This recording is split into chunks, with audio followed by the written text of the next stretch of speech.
Yesterday, a number came out that made the whole market exhale.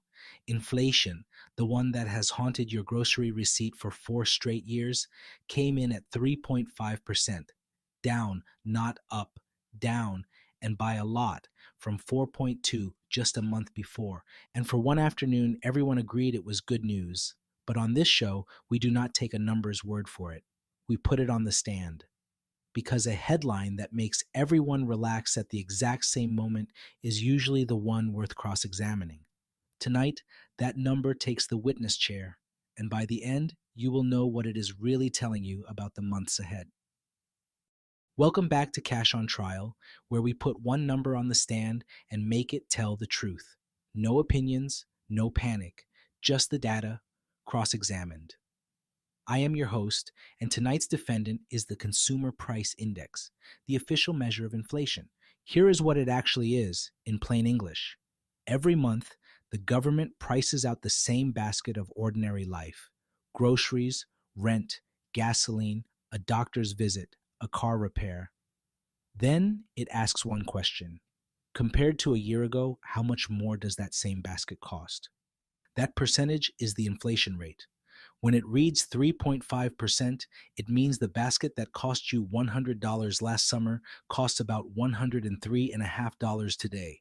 So the charge against our defendant is simple. For 4 years, this number has been quietly draining the value of every dollar in your wallet. The question on trial tonight is not whether it did that. It did. The question is whether the relief we just got is the real thing, or only part of the story. Let us be fair to the good news first, because it is real, and pretending otherwise would be its own kind of lie. Look at the shape of the last 5 years. For most of the decade before, inflation sat quiet, down here around 2%, exactly where the Federal Reserve likes it. Then, after 2021, it did something it had not done in 40 years. It erupted all the way up to 9% by the summer of 2022, the highest reading since 1981. That was the era of empty shelves, of sticker shock at the pump, of watching the same cart of groceries cost more every single week. And then, slowly, painfully, it came down. 9 to 6 to 4, and now, this week, to 3.5. Even better, look at the newest bar. In the single month of June, prices did not just rise more slowly. They actually fell, down about 0.4% from May. That is a real cooling. Gasoline eased, some goods got cheaper, and the fever that gripped the economy since 2021 has clearly broken. If you felt like the checkout line stopped getting scarier this year, you were right. The data agrees with you, so the defense makes a strong opening statement. And then we call our second witness, the one that complicates the celebration. Here is the sentence that the celebration keeps skipping over, and it is the most important one in tonight's case. Inflation slowing down is not the same thing as prices going back. Chart, switch to the CPI price level, the actual index climbing. Watch what happens when we stop looking at the percentage and look at the actual level of prices instead. This line does not care about the good headline. It just keeps climbing. A lower inflation rate does not pull this line down. It only makes it climb a little more gently. 3.5% still means up. And here is the number that lands it. The same basket of everyday life now costs roughly 28% more than it did at the start of 2020. That is not a forecast. That is already baked in. So when a politician or a headline tells you inflation is beaten, hold them to the exact words. What is cooling is the speed. The price you now pay for the house, the cart of groceries, is the new floor. It is not coming back down, and no honest chart will tell you it is. This is why so many families hear inflation is at 3.5% and think, then why does everything still feel so expensive? You are not imagining it. You are simply reading the level while the headline reads the rate. Both are true. Only one of them shows up in your bank account. Now we come back to that unusual detail from June. The month prices actually dropped. And here is where a good cross examination earns its keep, because that fact can mean two very different things, and they point in opposite directions. The comforting reading is the simple one. Supply chains healed, energy got cheaper, and the last of the pandemic distortions finally washed out. A one time give back. Nothing sinister. And that may well be most of the story. But there is a second reading that a careful juror has to at least hear. Prices in a normal, healthy economy do not usually fall, they drift up gently. When they actually decline across the board, it is sometimes because people have simply pulled back. They stopped spending. Demand cooled. And falling demand, if it deepens, is the thing that shows up right before an economy slows.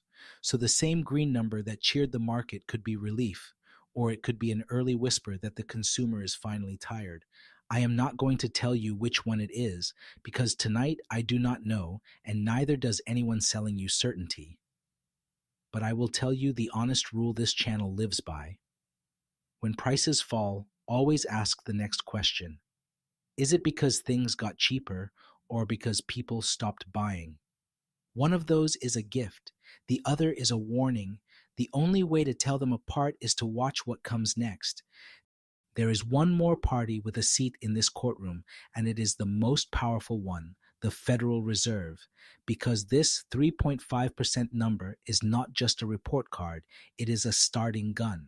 The Fed's entire job is to keep this defendant near 2%, and for 2 years, it fought inflation with the bluntest tool it has, high interest rates, which make borrowing expensive on purpose to cool the economy down. Now that inflation has fallen close to their target, the pressure flips. The new Fed chair, testifying before Congress just this week, has to answer a very hard question. If inflation is cooling on its own, is it finally safe to cut rates and give the economy some relief? Or would cutting too soon let the fever come roaring back? Every mortgage rate, every car loan, every credit card bill in America bends a little around how they answer that. So when you hear that inflation came in soft, understand what really just happened. The number did not only report the past, it quietly moved the odds on what your borrowing costs will look like for the next year. So we reach the verdict. And on this show, the verdict is never a headline. It is a measured reading of what the evidence actually supports.